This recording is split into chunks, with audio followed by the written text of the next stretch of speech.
سبحانك لا علم لنا إلا ما علمتنا إنك أنت العليم الحكيم رب اشرح لي صدري ويسر لي أمري واحلل عقدة من لساني يفقه قولي ولا حول ولا قوة إلا بالله العلي العظيم أما بعد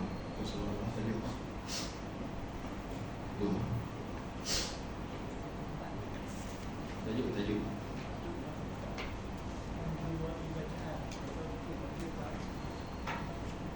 Kabirah.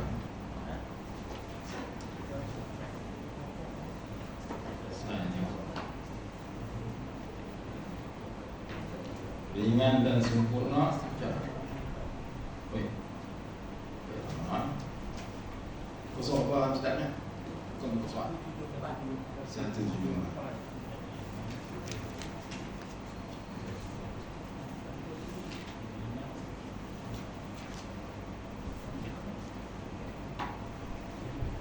Rukuk dan baik lah. Menjauhi bacaan. Buku saya ni muka surat 169. Baik, kita sambung perbincangan kita tentang kitab sembahyang, sifat solat Nabi sallallahu alaihi wasallam pada tajuk menjiwai bacaan. Barang siapa yang membaca Al-Quran sama ada di dalam sembahyang maupun di luar sembahyang, disunatkan baginya memikirkan kandungannya dan memahami maknanya. Disunatkan juga baginya untuk membaca Al-Quran secara tartil, yakni secara tajwid. Secara tartil, yakni bagi betul tajwid, bagi betul makhraj, bagi betul sifat huruf. Makhraj ada 17 menurut salah satu pendapat yang kuat, yang terkenal, walaupun ada pendapat-pendapat yang lain. Sifat huruf pun ada 17. Dan perlahan-lahan dengan gopoh. Makan pun kalau gopoh lekat pula. Naik kereta kalau gopoh boleh accident. Maka baca Quran pun kalau gopoh rosak dia punya sifat dan makhraj, rosak dia punya tanwin, dia punya dengu yang sepatutnya dan sebagainya. Mat dia ada mat, dia ada dengu, dia ada dengu tebal, dia ada dengu nipis. فَلْيَنْظُرِ الْإِنسَانُ مِمَّا خُلِقَ. فَلْيَنْظُرُ nun mati bertemu dengan za, nama dia ikhfa, dan za itu huruf tebal, maka dengu kena tebal. Kalau dia baca falyanzuri, dengu nipis, maka dengu nipis tak kena apa tu. Wa dhalhim mawdud, surah Al-Waqi'ah. Wa dhalhim mawdud, salah. Itu dengu tebal, bukan dengu nipis. Ada ra tebal, ada ra nipis, maka baca dengan tartil. Hal ini telah diijma'kan, disepakati oleh para ulama mengenai keadaan ini. Allah Subhanahu wa ta'ala berfirman, "Auzid 'alaihi warattilil Qur'ana tartila." Warattilil Qur'ana tartila, kata Sayyidina Ali karramallahu wajhah radhiyallahu anhu, ay wajawwidhu tajwida. Sebagaimana dijelaskan dalam kitab tentang ilmu tajwid, Nihayatul Qaulil Mufid fi ilmi tajwid, ditafsirkan perkataan tartil kepada tajwid. Warattilil Qur'an, ra tebal, wara tebal, tar ra tebal.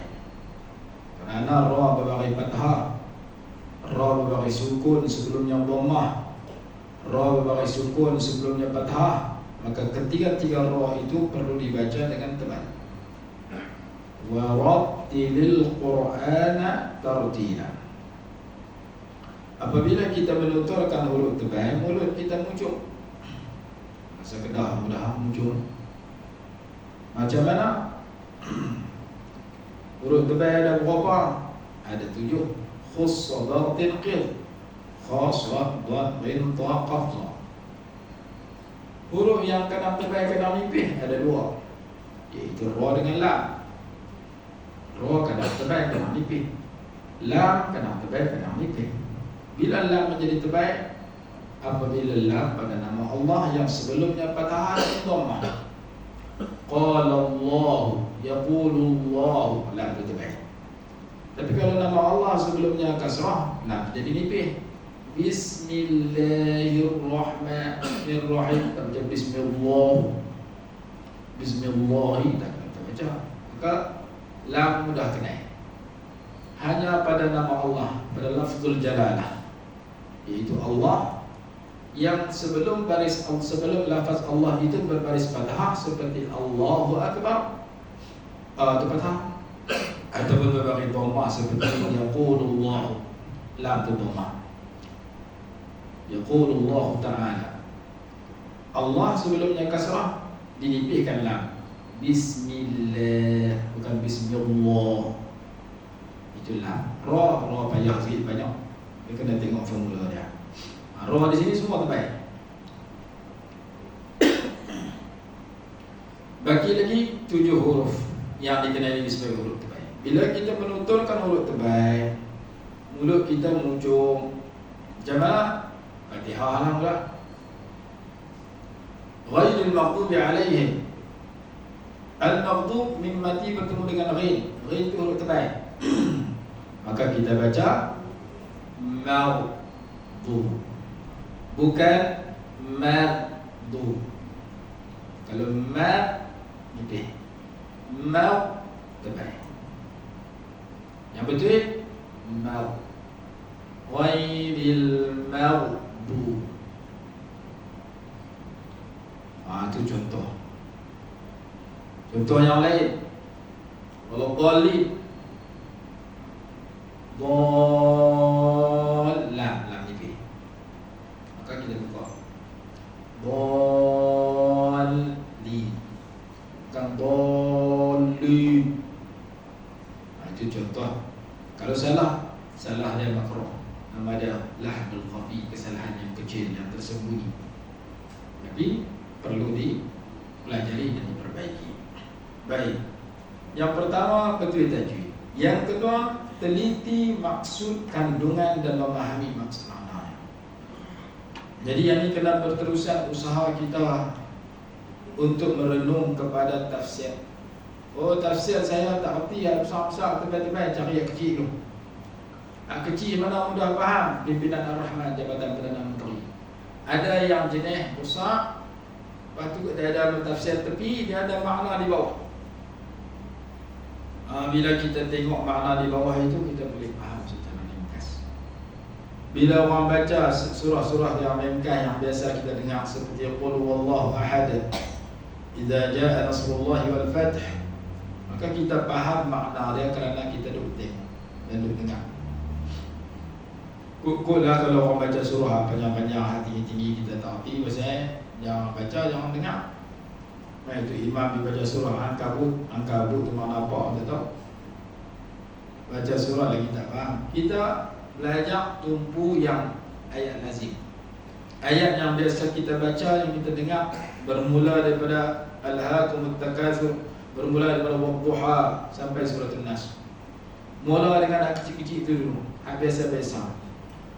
Kemudian nak naik lagi yang lebih, ambil surah yang paling kita baca, surah Yasin kah, surah Mulk kah, tengok makna. Dan formula yang diberikan oleh ulama, man qara'a khamsan atau man hafidha khamsan lam yansa. Barang siapa yang membaca 5, dia tidak akan lupa. Barang siapa yang membaca 5 ataupun yang menghafal 5, dia tidak akan lupa. 5 tersebut tak dihafal, tak diberitahu 5 apa. Itu daripada hadis. Maka ada ulama kata 5 baris. Ada ulama kata 5 ayat.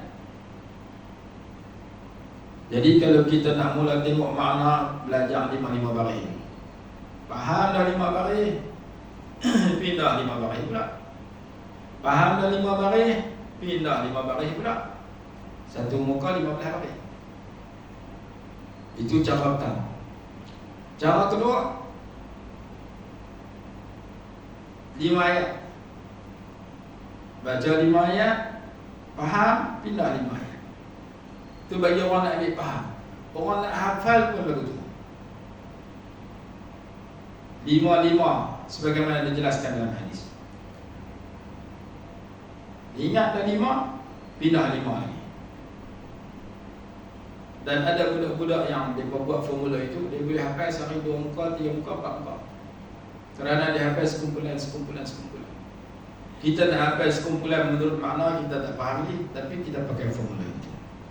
Dan ulama yang telah hafal Quran dan bahaka dalam qiraat, dia kata, bagi mereka yang dah hafal Quran, kalau nak jaga Quran, tak nak bagi lupa terus, maka dia kena baca sehari 5 juzuk.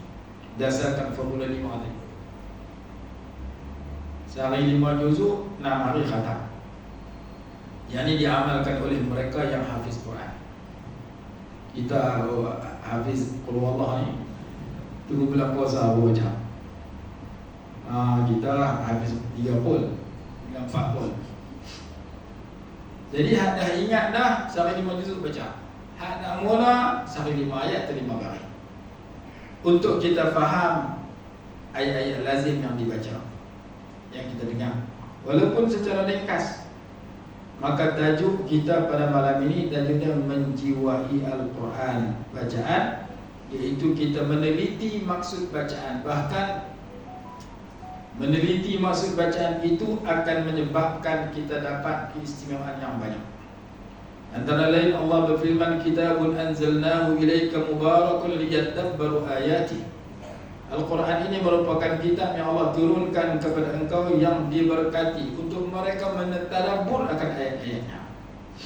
Tadabbur mana? Menumpukan, meneliti supaya kita faham dan boleh tahu maksud ayat itu, walaupun secara ringkas. Dan lalu pula ada orang jual Quran yang disertakan dengan tajuk-tajuknya. Nama dia tafsir maudhu'i. Dia cetak 30 juzuk Quran, dia buat warna. Surah Al-Baqarah, muka surat 1 warna, 5 ayat. Muka surat 2 ayat, 1 warna. Lepas tu warna lain, dia tukar warna. 1 warna, 1 tajuk. Sampai 30 juzuk. Ada warna kuning, ada warna hijau, ada warna biru, ada warna macam-macam warna. Saya beli yang kecil tu ada di Mekah. Saya beli yang besar tu ada di Mesir. Saya beli yang 5 juzuk tu ada. Dia buat dalam bentuk warna. Kalau orang yang boleh tengok tafsir, tengok makna tu, dia faham, oh makna ni dalam kumpulan ayat ni. Setiap warna tu dia akan bagi tajuk. Nombor sekian sampai nombor sekian, tajuk dia sekian. Jadi sampai habis 30 juzuk, warna-warni Quran itu menceritakan kumpulan-kumpulan ayat itu. Satu muka tu mungkin 2 tajuk atau 3 tajuk, kadang 1 tajuk. Nama dia tafsir berbentuk tajuk-tajuk Quran. Itu mungkin dah ada dalam bahasa Malaysia. Ada kalau tak sihat, sebab saya tengok dulu ada orang beli tafsir tajuk-tajuk dalam bahasa Malaysia. Baik. Maka sekali kita baca Quran, kita tahulah, oh Quran ni cerita apa, mula dari ayat berapa, habis ayat berapa. Kalau orang duk baca dia balik, pasal apa? Oh, dia faham. Yang jadi masalah kita tak ada masa nak baca begitu, dan tak ada orang nak habaq, dan tak ada Quran nak tengok. Sekurang-kurangnya kalau kita tak tahu tajuk pun, kita tahu makna Dan di antara tafsiran yang terbaik, tafsiran pimpinan Ar-Rahman yang besar, yang cetak macam Quran Madinah. Di luar ada makna secara menyeluruh, dalam ada makna secara perkataan, satu-satu perkataan. Cari dalam Google ada, order dalam online pun dia hantar memang kita, pergi tengok ada pustakaan pun ada. Saya beli Mudirah di pondok saya, budak-budak baca tu. Supaya kita baca, lepas tu kita faham. Kerana Quran diturunkan kepada kita orang beriman dalam beberapa langkah dan tujuan. Kalau orang tanya kita Quran ni sifat dia sikit ke banyak, jawab dia banyak. Banyaknya sifat yang mulia menunjukkan kepada mulianya Tuhan punya nama. Formula yang ulama bagi, kasratul asma tadullu ala syarafil musamma ghaliban. Banyaknya nama menunjuk kepada mulianya Tuhan punya nama. Allah Subhanahu wa taala memiliki nama yang banyak. Nabi kita SAW memiliki nama yang banyak. Nama Rasulullah beratus ada dalam pendahuluan kitab Dalailul Khairat yang disyarahkan oleh seorang ulama yang bernama kitab itu Matalibul Masarrat fi Syarh Dalailul Khairat.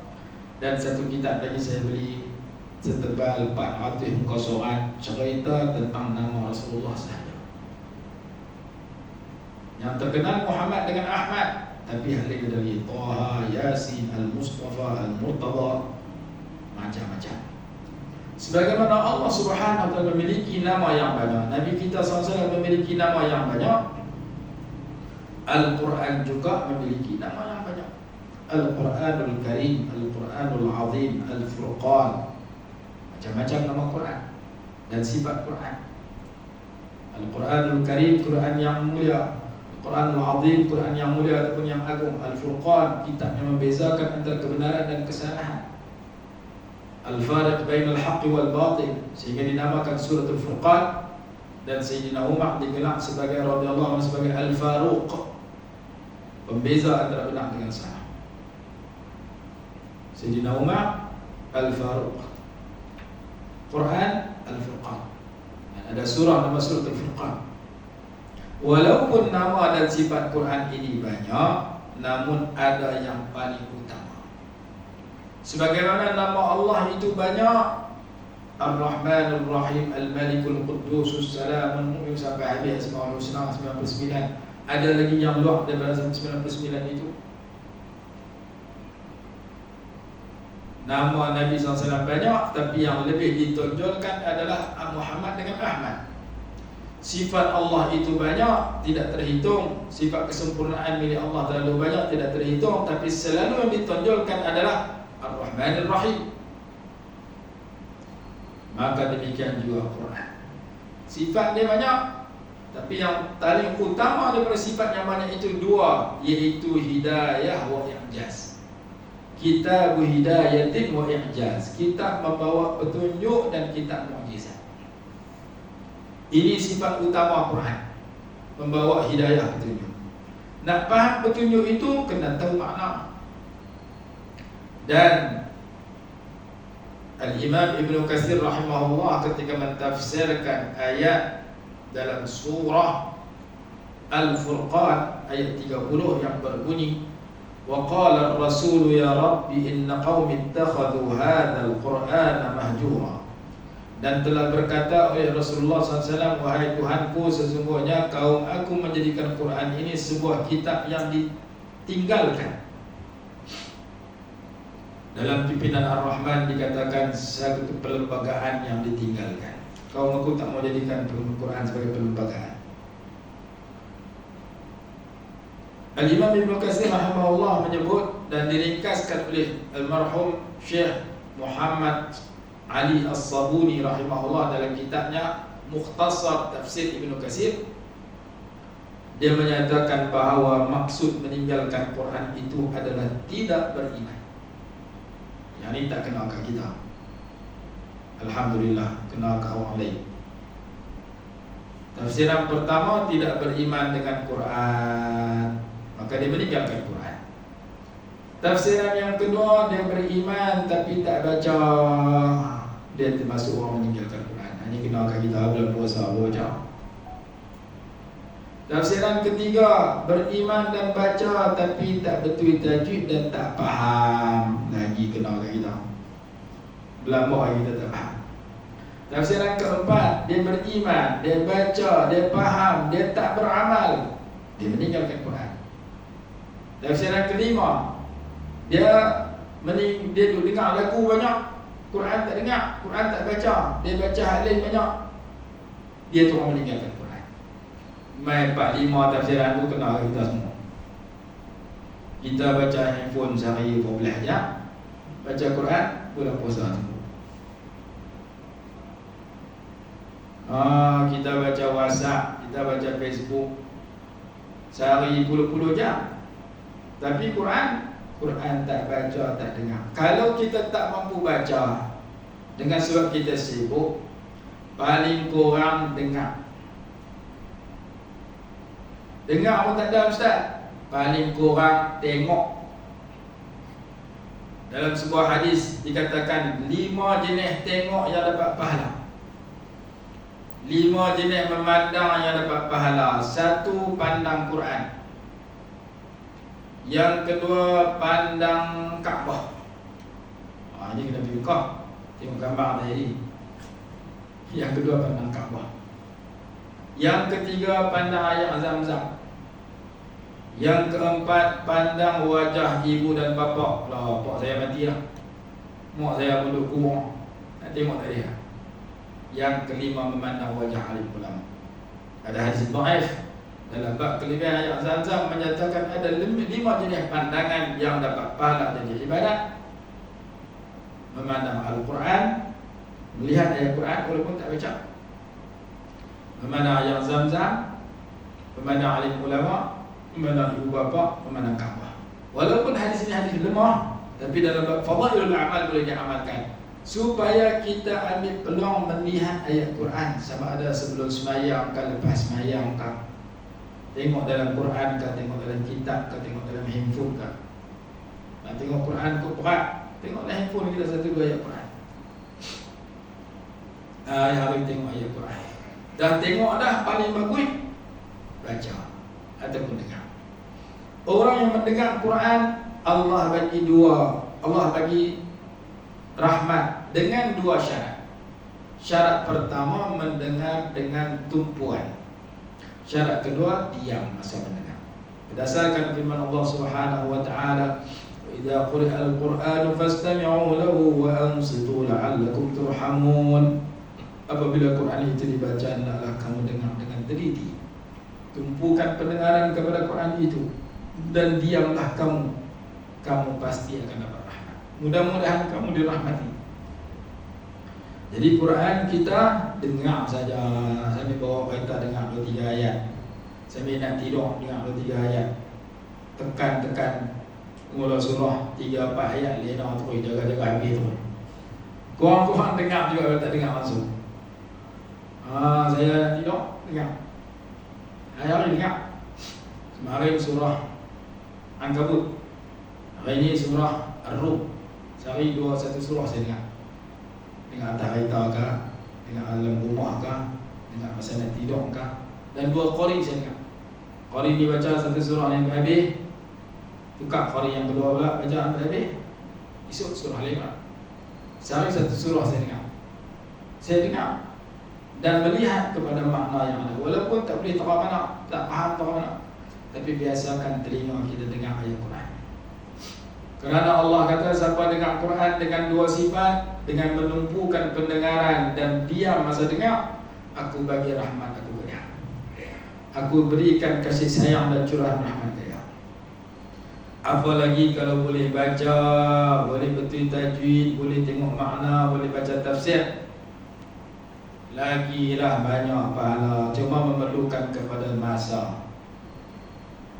Saya pergi ke Mesir, ziarah salah seorang ulama tafsir di sana, profesor dalam bidang, doktor dalam bidang tafsir di Kuliah Usuluddin. Dipanggilkan nasi rumah dia. Nasi itu arah ni bukan macam nasi kita. Nasi dia jadi lauk. nasi dia lauk dia jadi nasi dia tu jadi lauk. Nasi dia betul macam kita roti. Kita nasi dengan lauk, dia roti dengan nasi. Nasi tu dia buat macam lauk. Makan pada tengah malam, saya tanya dia, doktor nak tanya, dan doktor dalam bidang tafsir, kitab tafsir apa yang awak baca? Dia pun bagi satu nama. Cari tak jumpa. Habislah cetak tahun 72 je. Yang menyarankan supaya dicetak tafsir itu ialah Al-Marhum Al-Ustaz Dr. Abdul Halim Mahmud Syekhul Azhar. Dia suruh Majma' Buhus buat satu tafsir untuk orang faham. Nama dia Al-Wasit fi Tafsir, karangan Lujnah min Kibar Ulama, himpunan para ulama besar dalam bidang tafsir. Kaji tafsir-tafsir, buang mana yang kadang-kadang tak sesuai, buat keluar 6 jilid kalau 8 jilid. Saya beli buku ni 7-6 jilid besar. Saya baru baca surah Fatihah terberhenti dulu.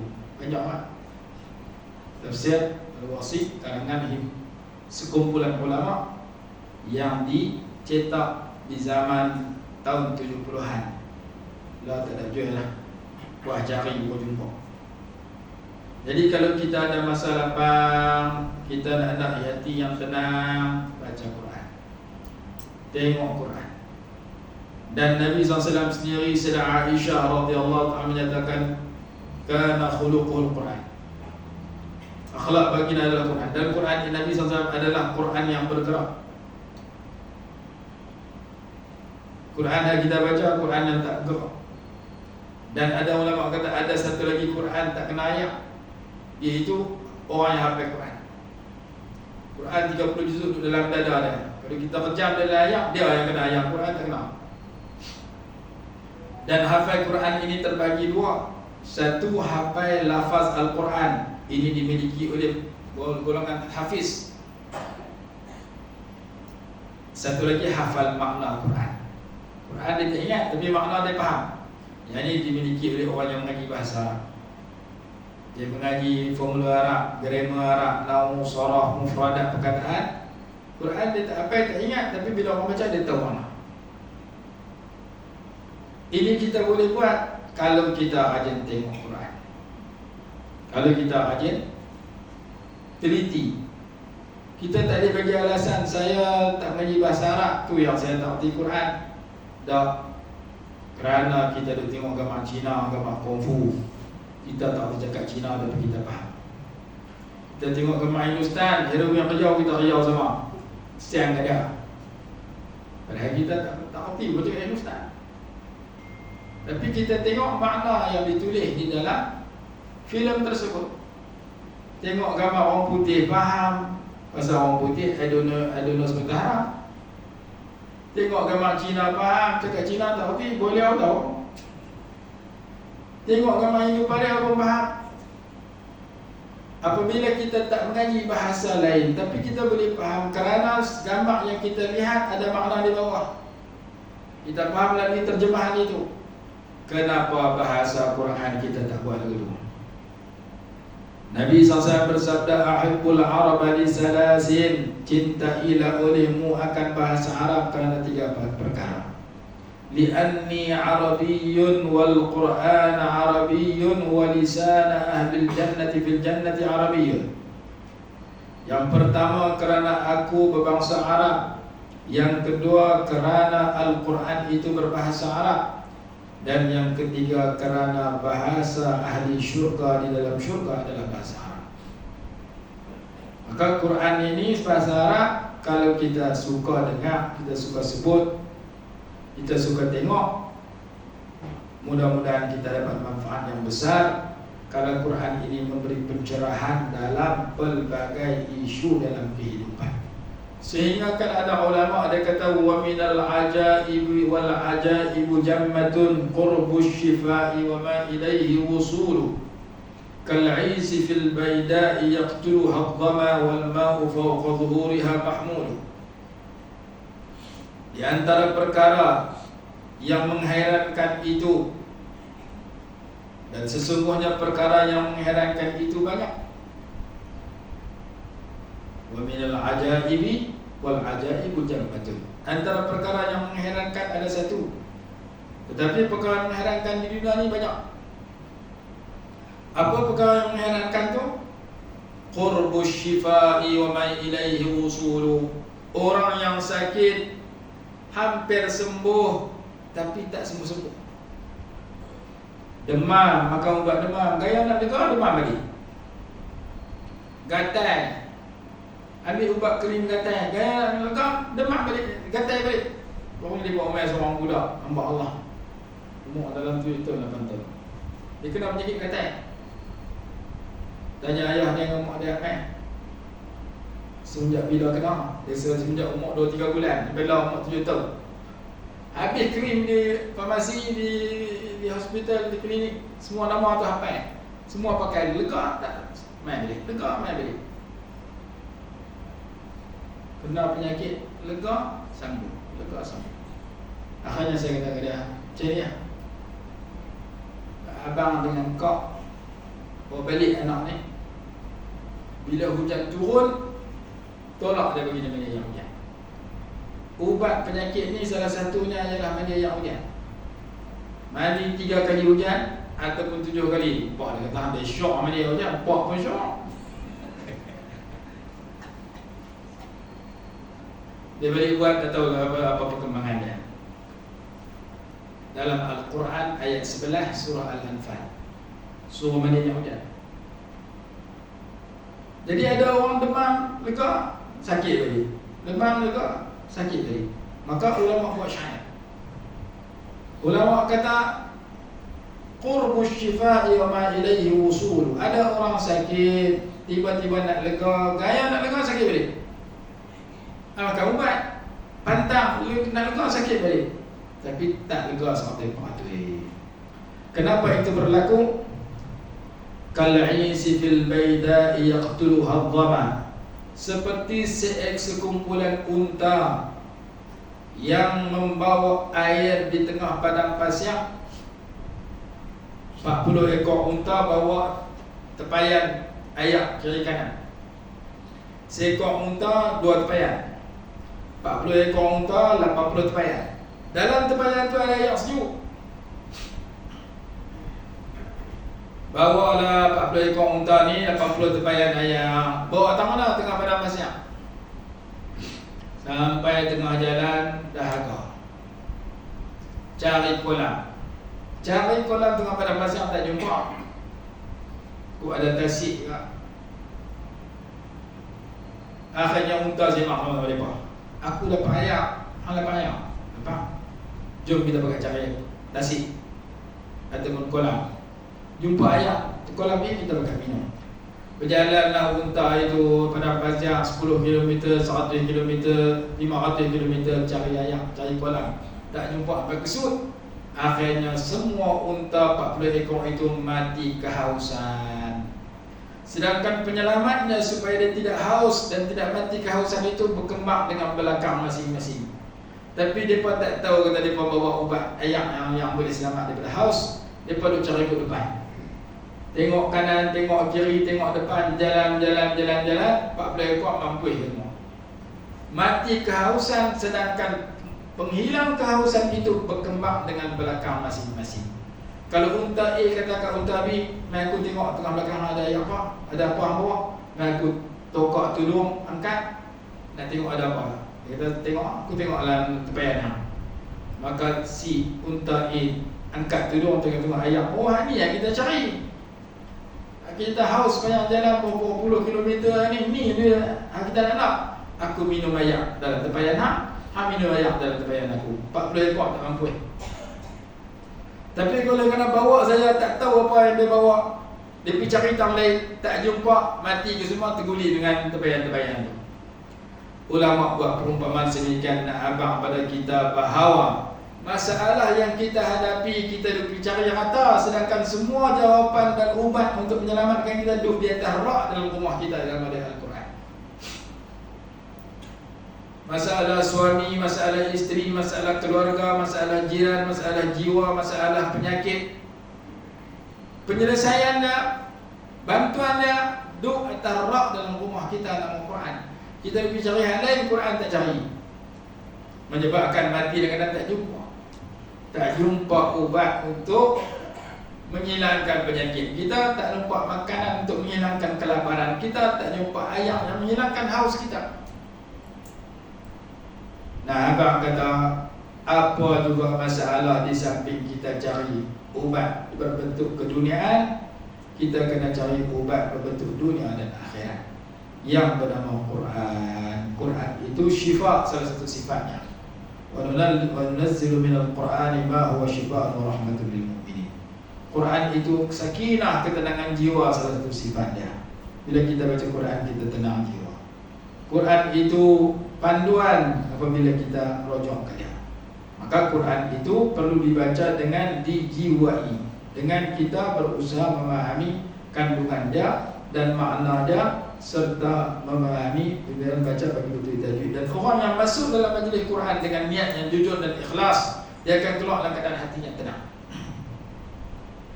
Kerana dia bersama dengan malaikat rahmat, dia bersama dengan orang-orang baik, dia mengundang curahan keistimewaan yang Nabi SAW janji dalam hadis, majtama'a qaumun fi baitin min buyutillah, tidak berhimpun satu kaum dalam mana-mana rumah Allah, yatluna kitab Allah, mereka baca kitab Allah, wa yatadarasuhu fima bainahum, dan saling bertadarus bersama mereka, illa hafathumul malaikah, dinaungi oleh para malaikat, wa ghasyiyanhumur rahmah, dicurahkan rahmat kasih sayang, wa nazalat alaihimus sakinah, turun ketenangan jiwa kepada mereka, wa dzakarahumullahu fiman indah, dan Allah memuji nama mereka di kalangan para malaikat Allah Subhanahu wa taala.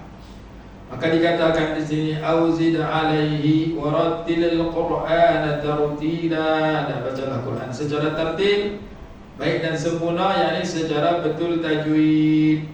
Imam Ar-Raghib di dalam kitab Al-Mufradatnya menyatakan bahawa membaca secara tertil ialah mengucapkan kalimah dari mulut secara mudah dan tepat, iaitu mengeluarkan huruf dari makhrajnya yang betul. Makhraj dan tempat keluar ada berapa? 17. Makharijul hurufi 17 ada alladhi yakhtaruhu man ya'tabar, dalam kitab Matan Jazariyah. Mengenai tuntutan berfikir dengan ayat yang dibaca, Allah Subhanahu wa taala berfirman, kitabun, saya baca saya dah, surah As-Sad ayat 29. Kitabun anzalnahu ilaika mubarakun liyadabbaru ayatihi wa liyatadhakkara ulul albab. Ini adalah satu kitab yang telah kami turunkan kepadamu. Silap cetak ayat kepadamu dengan penuh berkat. Oh, kitab Quran ini penuh keberkatan. Apa makna berkat? Ziyadatul khair, bertambah kebaikan. Supaya mereka memikirkan maknanya dan memikirkan ayat-ayatnya, dan untuk mengingati oleh orang yang memiliki akal yang pintar. Orang yang cerdik mentadabbur ayat-ayat dan mengingati ayat itu. Kitab yang penuh dengan berkat. Dan perkataan berkat ini adalah salah satu daripada bacaan wajib. Kita sedar ke tak sedar, kita wajib baca berkat, tak baca sembahyang tak sah. Iaitu pada tasyahud akhir. Assalamualaikum ayyuhan nabiy wa rahmatullahi wa barakatuh. Wa barakatuh, segala keberkatannya. Hal lain sunat dalam salam sembahyang, Assalamualaikum warahmatullahi, ada berkat. Ada lagi satu, doa kunut, wa barik lana fima a'tait, berkatlah bagi kami dalam segala sesuatu yang kau berikan kepada kami. Nyawa yang berkat, diri yang berkat, hidup yang berkat, keluarga yang berkat, jawatan yang berkat, rumah yang berkat, handphone yang berkat, kereta yang berkat, kawan yang berkat, tempat yang berkat, masa yang berkat. Semua yang kamu bagi kat saya nak semua jadi berkat. Itu maksud dalam doa Qur'an, wa barik lana atau wa barik li fi ma a'tait. Nak makan, Allahumma barik lana fi ma razaqtana wa qina adzaban. Allahumma barik lana, ya Allah berkatkan bagi kami pada rezeki yang kau berikan. Apa makna berkat? Ziyadatul khair, bertambah kebaikan. Di rumah saya ada beberapa kitab tajuk berkat. Baru ni ada orang nak buat PhD, hantar WhatsApp, dia kata dia buat satu kajian hukum ambil berkat daripada orang yang baik menurut ulama Perlis dan ulama Kedah. Kisahlah PhD dia. Saya kata pergi ambil orang lain dulu. Saya main live ni supaya saya boleh tengok hujah mereka dan saya boleh umai hujah dia. Tak tahu lah, dia tulis tak nak. Jadi kitab yang berkat ni banyak. Ada nipis, ada tebal, ada yang lebih cepat. Oleh kerana berkat itu merupakan perkataan yang wajib kita baca, tak baca sembahyang tak sah. Iaitu wabarakatuh dalam tasyahud akhir menunjukkan bahawa kita kena tahu betapa pentingnya berkat. Dan apabila berkait dengan Quran mesti berkat. Allah berkatkan masa diturunkan Quran. Inna anzalnahu fi lailatin mubarakah. Kami turunkan Quran pada malam yang diberkati. Allah berkatkan tempat turunnya Al-Quran. Inna awwala baitin wudi'a lin-nasi lalladzi bi Bakkah mubarakan. Rumah yang pertama yang diletakkan dalam kaum ini iaitu yang terletak di Mekah yang diberkati. Nabi SAW sampai di Madinah minta berkat di Madinah. Nabi Nuh sewaktu turun masuk dalam kapal, Rabbi anzilni munzalan mubarakan wa anta khairul munzilin. Ya Allah, letakkan aku di tempat yang berkat, Engkau sebaik-baik pemberi penempatan kepada seseorang. Doa ni boleh kita baca tempat mana kita duduk. Kita kerja ke, kita duduk dalam rumah ke, kita masuk dalam dusun ke, kita ada dusun, minta tambah berkat. Rabbi anzilni munzalan mubarakan wa anta khairul munzilin. Dan dalam surah Al-Kahfi kata, sesiapa yang masuk dalam sesuatu tempat dia baca doa itu, dia tidak akan ditimpa musibah. Walaula idh dakhalta jannataka qulta ma syaa Allah la quwwata illa billah. Kita dah jadi pejabat, takut orang dengki kat kita, kita masuk pejabat, kita baca ma syaa Allah la quwwata illa billah. Kita duduk di pondok, takut orang sihir pondok kita, kita baca ma syaa Allah la quwwata illa billah. Kita duduk dalam rumah, takut orang bawa musibah dalam rumah kita, kita masuk baca sedemikian. Kita duduk dalam dusun, kita takut dusun kita jahanam, buah tak jadi, kera tendang. Nak masuk dusun, baca doa Masya Allah la quwwata illa billah. Dalam hadis kata, tidak memberi nikmat oleh Allah akan seseorang lalu dia baca doa itu, Allah akan pelihara nikmat itu. Dapat anak, tak mau bagi anak tu kena penyakit, tak mau bagi anak tu kena keburukan, baca Masya Allah. Tak kena ain, tak kena masalah.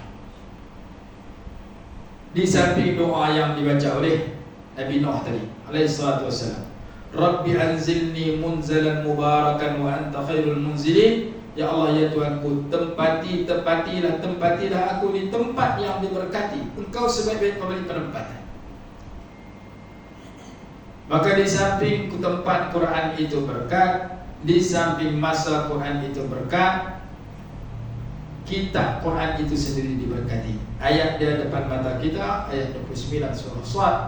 Kitabun anzalnahu ilaika mubarakun, kitab yang telah kami turunkan yang kepada engkau diberkati. Ada istilah yang digunakan oleh Al-Quran dengan perkataan anzalna. Ada istilah yang lain digunakan dengan perkataan nazzalna.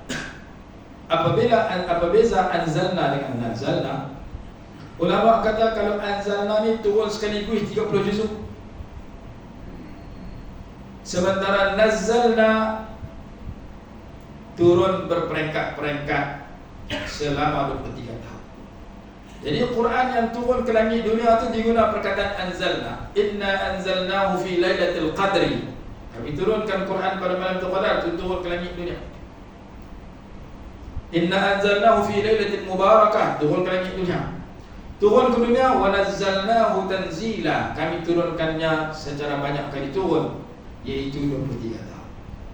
Jadi Quran turun daripada Allah mahfuz ke langit dunia, daripada langit dunia ke dada Nabi SAW di atas muka bumi, kepada Nabi SAW dalam masa 23 tahun, 13 tahun di Mekah, 10 tahun di Madinah. Allah guna perkataan nazzala ataupun yunazzilu. Di sini anzalnahu mana sekali turun 30 juzuk, kitab itu mubarak, diberkati. Apabila dia kitab yang diberkati, yang pertama kebaikan. Kita nak keberkatan tumai kat kita, maka kita kena liyadabbaru ayati, meneliti maksudnya. Wa yatazakkar, dan kita ingat. Walaupun kita tak ingat ayat, walaupun kita tak ingat terjemah, tapi kita ingat panduannya. Masa kita nak terlibat dengan riba, kita ingat, oh ada ayat Quran tak bagi terlibat dengan riba, maka kita ingat maksud dia. Walaupun ayat riba kita tak ingat muka surat berapa, nombor berapa, makna bagaimana, tapi dalam saya baca Quran yang ada ayat tak bagi terlibat dengan riba, ada ayat tak bagi dedah aurat, maka saya tak ada dedah aurat kepada orang. Ada ayat supaya saya ikhlas, ada ayat tak bagi saya takabur, ada ayat yang menyuruh, ada ayat yang melarang. Maka kita ingat maksud ayat, kita hidup bertindak berpandukan kepada panduan ayat, maka kita adalah orang yang yatazakkar, yang mengingati ayat itu. Begitu ulama kata, orang yang taat pada Allah, dia orang yang mengingati Allah walaupun dia kurang berzikir. Orang yang tak taat pada Allah, walaupun dia zikir sehari puluh-puluh ribu, khatam Quran sehari 30 juzuk, dia tidak dianggap berzikir. Dalam syarah azkar disebut demikian. Man ata'a Allah faqad zakara Allah, wa man lam yuti'hu falaysa bizakirin wa in aktsara at-tasbih wa tilawat al-Quran. Sesiapa yang taat pada Allah, maka semuanya dia telah berzikir dan mengingati Allah. Barang siapa yang tak taat pada Allah, sebenarnya dia tak berzikir kepada Allah, dia tak ingat Allah, walaupun dia zikir sehari ratus-ratus ribu, walaupun dia baca Quran sehari 30 juzuk. Sehari khatam Quran 30 juzuk, esok 30 juzuk, tapi duduk dalam perkara dosa, dia tak bertaubat, dia tak berhenti, maka dia bukan orang berzikir. Tapi orang ni zikir sikit sehari 33, subhanallah, alhamdulillah, Allahu akbar, tapi dia jaga batasan halal haram, maka dia orang yang mengingati Allah walaupun sikit. Sebab itu Imam Masjidil Haram apabila khatam Quran malam 27, di antara doa yang dia baca depan Kaabah, Allahumma ja'alna mimman yuqimu hurufahu wa hududah, wa la taj'alna mimman yuqimu hurufahu wa yudayyi'u hududah. Ya Allah, ya Tuhan kami, jadikan kami orang-orang yang memperbetulkan huruf-huruf Al-Quran dan memperbetulkan hudud-hudud Al-Quran. Jangan jadikan kami orang-orang yang memperbetulkan huruf-huruf Quran tetapi menyia-nyiakan hudud-hudud Quran. Maksudnya, jadikan kami baca Quran betul, kehidupan kami betul dengan panduan dan hak dan sempadan yang ditetapkan oleh Quran. Ini boleh, ini tak boleh, halal, ini halal, ini haram. Kami baca Quran betul, kami hidup dengan ikut panduan halal haram Quran yang betul. Quran kata ini halal, kami buat. Quran kata ini haram, kami tinggal. Maka kita betul dua, betul huruf, betul hudud. Hudud mana? Hak-hak dia, batasan-batasan dia, halal haram dia. Jadikan Allah maj'alna mimman yuqimu hurufahu wa hududahu. Ya Allah, ya Tuhan kami, jadikan orang-orang yang memperbetulkan sebutan huruf Quran, makhrajnya betul, tajwidnya betul, mad dia betul, baca Quran betul, dengung dia betul. Bukan dekat betul baca Quran, tapi betul kehidupan kami dengan maksud ayat Quran yang kami baca. Wala taj'alna mimman yuqimu hurufahu wa yudayyi'u hududah. Jangan jadikan kami orang yang berbetul huruf saja tapi had Quran kami langgar. Baca Quran kalah Asyim. Lagu ni dia pandai, lagu ni dia pandai, tajwid ni dia reti yang ni apa harakat ni mat apa semua dia tahu. Mat lazim, mat arif, dia sukun, mat zabu semua dia kenal. Muhammad dia kena habis, boleh cerita habis, tapi langgar habis dosa pahala. Hak jadi dosa dia tak tinggal, hak jadi pahala dia tak buat, maka tak mau ya tu, tak mau dekat betul bacaan dan huruf, tapi kehidupan dia tak betul, dia langgar habis halal haram. Maka kita nak Quran yang kita baca, tajwid kita betul, panduan kehidupan kita betul juga. Dia kata apa lagi? Diriwayatkan daripada Sayyidina Abdullah bin Mas'ud radhiyallahu anhu bahawa Rasulullah SAW telah bersabda kepadanya, bacakanlah ayat-ayat Quran kepadaku. Dia bertanya, apakah aku perlu membacakannya dengan Rasulullah SAW, sedangkan Rasulullah adalah Al-Quran yang diturunkan? Sedangkan Rasulullah diturunkan Al-Quran kepada baginda. Baginda menjawab, aku ingin sekali mendengar bacaan Al-Quran selain daripadaku. Lalu Abdullah bin Mas'ud radhiyallahu anhu membaca sampai kepada firman Allah dalam ayat 41 surah An-Nisa, فَكَيْفَ إِذَا جِئْنَا مِنْ كُلِّ أُمَّةٍ بِشَهِيدٍ وَجِئْنَا بِكَ عَلَى هَؤُلَاءِ شَهِيدًا. Maka bagaimanakah keadaan orang kafir nanti apabila kami mendatangkan seorang Rasul dan tiap-tiap umat dari tiap-tiap umat, dan kami mendatangkan kamu wahai Rasulullah sebagai saksi atas mereka, itu sebagai saksi ke atas umatmu. Lalu baginda bersabda, cukuplah, berhentilah, cukup dekat ni. Lalu aku melihat air mata Nabi SAW mengalir bercurahan kerana meneliti maksud ayat itu. Maka aku melihat kedua mata baginda bercurahan air mata. Nabi SAW menumpukan kepada maksud sehingga baginda rasa boleh sedih dan mengalirkan air mata baginda. Yang ni kita tak dapat. Kita baca Quran nak payah tak boleh. Tengok gambar Hindustan boleh payah. Payah tengok gambar Hindustan boleh. Tengok gambar perang boleh payah. Tengok baca Quran tak payah. Sebab kita masih peringkat permulaan. Banyak lagi ayat-ayat Quran yang belum kita faham. Dan diriwayatkan juga daripada Sayyidina Abu Dzar radhiyallahu anhu, beliau menyatakan adalah Nabi SAW qiyamul lail dengan membaca satu ayat hingga subuh.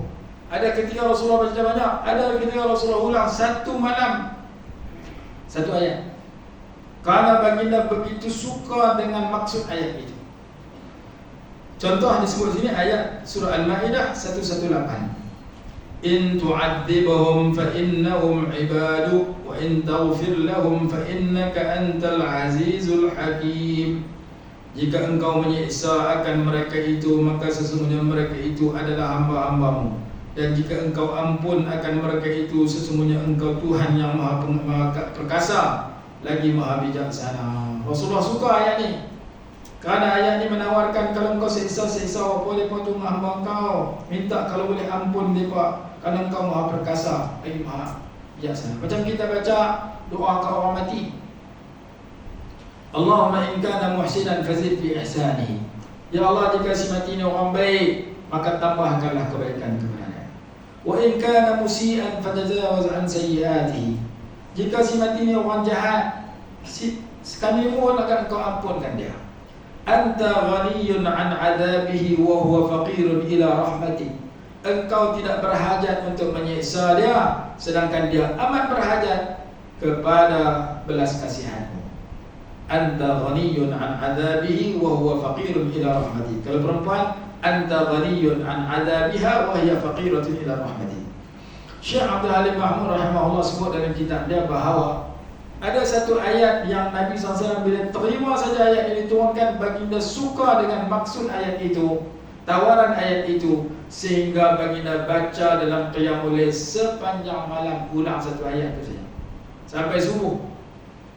Ayat itu dalam surah Az-Zumar, Qul ya ibadiyalladzina asrafu ala anfusihim la taqnatu min rahmatillah innallaha yaghfiru dzunuba jami'a innahu huwal ghafurur rahim. Katakanlah wahai hamba-hambaku yang terlanjur buat salah, hamba-hambaku yang buat jahat, buat dosa, buat benda buruk, la taqnatu min rahmatillah, jangan kamu semua berputus asa dari rahmat Allah. Innallaha yaghfiru dzunuba jami'a, sesungguhnya Allah mengampun semua dosa.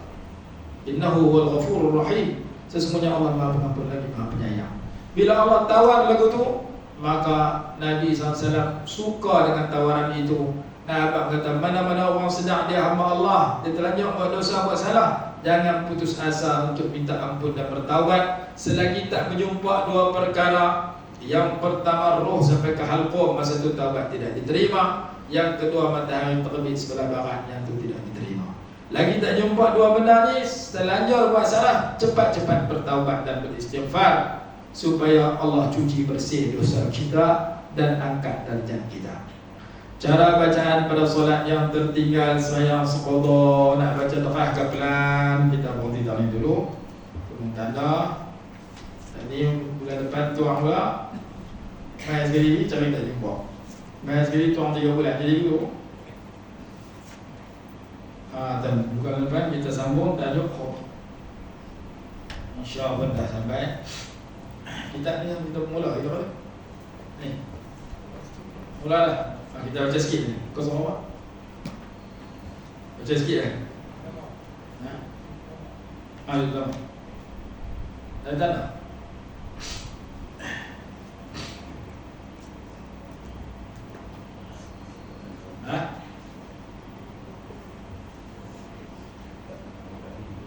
Mulai juga. Ustaz, dah tak nak tanya. Kita baca di sikit. Bismillahirrahmanirrahim. Kau soal? Nah, boleh. Kau soal 5 habis dah?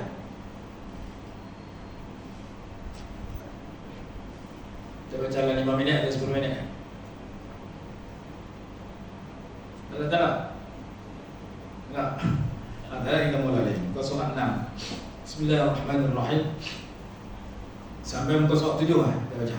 2 muka. Alhamdulillahilladzi haddana innakum haddi minal umam wa ana haddukum minan nabiyyin rawahu Ahmad. Nabiyuhu wa habibuhu. Segala puji bagi Allah yang mana habuan kita adalah nabinya dan kekasihnya. Berdasarkan hadis Imam Ahmad, innakum haddi minal umam. Sesungguhnya kamu semua adalah habuanku dari umat. Wa ana haddukum minan nabiyyin, dan aku adalah hamba bagi kamu di kalangan para nabi. Sayyidina Muhammad alladhi addabahu fa ahsana ta'dibah. Penghulu kita, pemimpin kita Nabi Muhammad yang Allah telah mengajar adab kepada baginda dengan adab yang terbaik. Wa zakka awsafahu akhlaqahu wa waffara nasibah, dan telah menyuci akan sifat baginda dan akhlak baginda dan memberikan habuan yang paling sempurna. Waffaqa lil-iqtida'i bihi man arada tahzibah, dan Allah bagi taufik untuk mengikut baginda akan orang yang Allah ingin memelihara akan akhlak dan mendidik akhlaknya. Wa harrama 'anil takhalluqi bi akhlaqihi man arada taghyibah, dan Allah mengharamkan daripada berakhlak dengan akhlak baginda akan orang yang Allah hendak mengecewakan dia. Salawatullahi ta'ala alaihi wasallamuh, segala salawat Allah dan salam ke atas baginda. Tahiyyatuhu barakatuhu ikramuh, segala penghormatan, keberkatan dan kemuliaan kepada baginda. Wa ala alihi ajma'in, kepada keluarga baginda. Wa ashabihi wa tabi'in, para sahabat dan tabi'in. Ma zukirat ma'asinuhu wa fadailuhu wa sarratis sami'in, selama disebut akan kecantikan dan kemuliaan kelebihan baginda dan menggembirakan akan para pendengar. Salatan daimatan, salawat yang berkekalan, ala ta'aqubil awqati was sinin, walaupun berselisih waktu dan tahun, sudah sepanjang masa. Amma ba'du, fayaqulul faqiru ila fadlir rahman wa rahmatir rahim Aminuddin ibn Abdul Rahim ghafarallahu dhunubah wa satara bi fadlihi uyubah wa adkhalahu Allahu ahbabahu wa iyyakum fi jannati. Semoga Allah mengampunkan dosa kita, menutup akan segala kekurangan dan keaiban kita dengan limpah kurnianya, dan memasukkan kita dan orang yang kita kasihi dan semua pembaca dan pendengar ke dalam syurga Allah Subhanahu wa taala. Para pembaca yang dirahmati Allah SWT sekalian, sesungguhnya menjadi kewajiban atas setiap diri mukmin untuk bertekun dalam melakukan segala sesuatu yang mendekatkan dirinya kepada Allah Subhanahu wa taala, dan segera mengikut perintah-perintahnya ketika sendirian maupun di keramaian. Ikut perintah Allah masa duduk seorang, ikut duduk depan orang. Di samping mengikut jejak langkah serta akhlak Nabi SAW yang terpilih agar mengundang kemuliaan di negeri yang fana, dunia, dan negeri yang baqa malah dunia yang kekal, akhirat. Yang fana, yang binasa, yang baqa, yang kekal. Ini kerana baginda SAW merupakan neraca setimbangan pada kata-kata, perbuatan dan akhlak. Orang yang mengikut jejak langkah baginda SAW akan terbezalah dirinya yang mendapat petunjuk dari golongan yang sesat. Baginda SAW tokoh kebahagiaan, pintu jalan yang menyampaikan hamba yang beriman kepada pencipta yang maha pengurnia keamanan. Wa anta babullahi ayyumri'in atahu min ghairi babika la yadkhulu. Engkau hanyalah pintu menuju Allah. Seseorang yang datang kepada pintu redha Allah lalu ingin masuk tanpa melalui pintumu, pasti ia akan gagal memasukinya. Oleh sebab itu maka hendaklah kita prihatin. Prihatin mana ambil berat. dan berusaha mempelajari kitab ilmu Asy-Syama'il Al-Muhammadiyah. Asy-Syama'il mana rupa paras baginda SAW yang zahir dan yang batin, yang zahir dan akhlak. Al-Muhammadiyah nama Nabi Muhammad SAW yang dinisbahkan kepada Nabi SAW, yang membicarakan tentang rupa paras baginda SAW yang zahir dan akhlak baginda yang mulia, agar pelajaran itu menjadi wasilah untuk memenuhi hati kita dengan sifat memuliakan dan mengasihi baginda SAW. Ia juga penyebab kepada mengikuti petunjuk dan sunnah baginda dan jalan kepada mengagungkan syariat dan agama Islam, yang seterusnya mendorong kepada beramal dengannya dan menjaga batasan-batasannya. Natijah dari semua itu akan menghasilkan kebahagiaan yang abadi dan derajat yang tinggi serta redha ilahi. Kita berhenti tadi. Saya tak urai ini sebab ini mukadimah saja. Kita berhenti pada qala al-allamah al-faqih asy-syekh al-mu'arrikh Abdullah bin Hasan Muhammad al-Abadi. Seorang ulama besar di Yaman yang menetap di Mekah, mati di Mekah. Seorang lagi nama Syekh Ismail Usman Zaid. Dua-dua tu pakar mazhab Syafi'i, digelar mufti mazhab Syafi'i di Mekah di zaman mereka. Syekh Ismail Zaid guru kepada guru saya, dan saya sedang menterjemahkan kitab beliau yang bertajuk yang membahaskan tentang 101 keistimewaan hari Jumaat dan malam Jumaat. Kitab asal karangan Imam Suyuti, dia ambil buat syair. Lebih dari 100 syair, mereka menguraikan 101 perkara khusus pada malam dan hari Jumaat. Saya sebut satu saja supaya tuan-tuan boleh faham dan boleh amal, iaitu barang siapa yang membaca sebelum sembahyang subuh pagi Jumaat, Astaghfirullahaladzim alladzi la ilaha illa huwal hayyul qayyum wa atubu ilaih sebanyak 3 kali, nescaya Allah akan mengampunkan dosa-dosanya walaupun dosa-dosanya itu lebih banyak daripada bilangan buih di dalam laut. Man qara'a salasa marrat, siapa baca 3 kali Astaghfirullahaladzim alladzi la ilaha illa huwal hayyul qayyum wa atubu ilaih sebelum sembahyang subuh pagi Jumaat, antara sembahyang sunat subuh dengan sembahyang fardu subuh, baca 3 kali sahaja, ghufirat zunubuhu wa in kanat aksara min zabadil bahri. Hadis Imam Al-Hakim dan Imam Ibn Sunni dalam Al-Mustadrak, Imam Hakim, Ibn Sunni dalam Amalul Wajib wal Lailah. Dua orang ulama ini meriwayatkan hadis tersebut supaya kita boleh faham dan kita amal. Istighfar tu kita memang hafal dah, tinggal nak baca lepas sembahyang 5 waktu dan nak baca sebelum sembahyang subuh sebanyak 3 kali pada pagi Jumaat. Itu salah satu daripada 101 perkara khusus yang Allah Ta'ala anugerah pada malam dan hari Jumaat yang disusun dalam kitab tersebut. Saya sedang berterjemah lah ni, berbaris habis dah, tinggal nak terjemah dan nak cetak tentang tajuk dia 101 amalan khusus ataupun keistimewaan hari dan malam Jumaat. Saya sebut satu, ada lagi 100 yang lain kali dalam masa kita sebut, kerana satu ni kita dah hafal dah, tinggal kita nak ingat mai pagi Jumaatnya sebelum sembahyang subuh baca 3 kali. Lelaki dan perempuan, sebarkan bagi orang ramai supaya kita dapat pahala. Hadis saya dah baca, cuma nak tengok lagi memang tak, kena tengok lagi kitab ataupun cari dalam Google, insya-Allah jumpa hadis yang saya bacakan tadi, supaya tuan-tuan boleh amal dan ajak orang yang beramal bersama. Wallahu a'lam. Bismillahirrahmanirrahim. Alhamdulillahirabbil alamin. Wassalatu wassalamu ala sayyidina Muhammad wa ala alihi wasallam. Allahumma fa'alna ma 'allamtana wa 'allimna ma yanfa'una warzuqna ma yanfa'una bi rahmatika ya arhamar rahimin. اللهم انصر الاسلام والمسلمين والمجاهدين في فلسطين وفي كل زمان ومكان برحمتك يا ارحم الراحمين. اللهم انا نسالك من خير ما سالك منه سيدنا محمد صلى الله عليه وسلم، ونعوذ بك من شر ما استعاذك من سيدنا مولانا محمد صلى الله عليه وسلم برحمتك يا ارحم الراحمين. ربنا آتنا في الدنيا حسنة وفي الآخرة حسنة وقنا عذاب النار. صلى الله عليه وسلم وعلى آله وصحبه وسلم.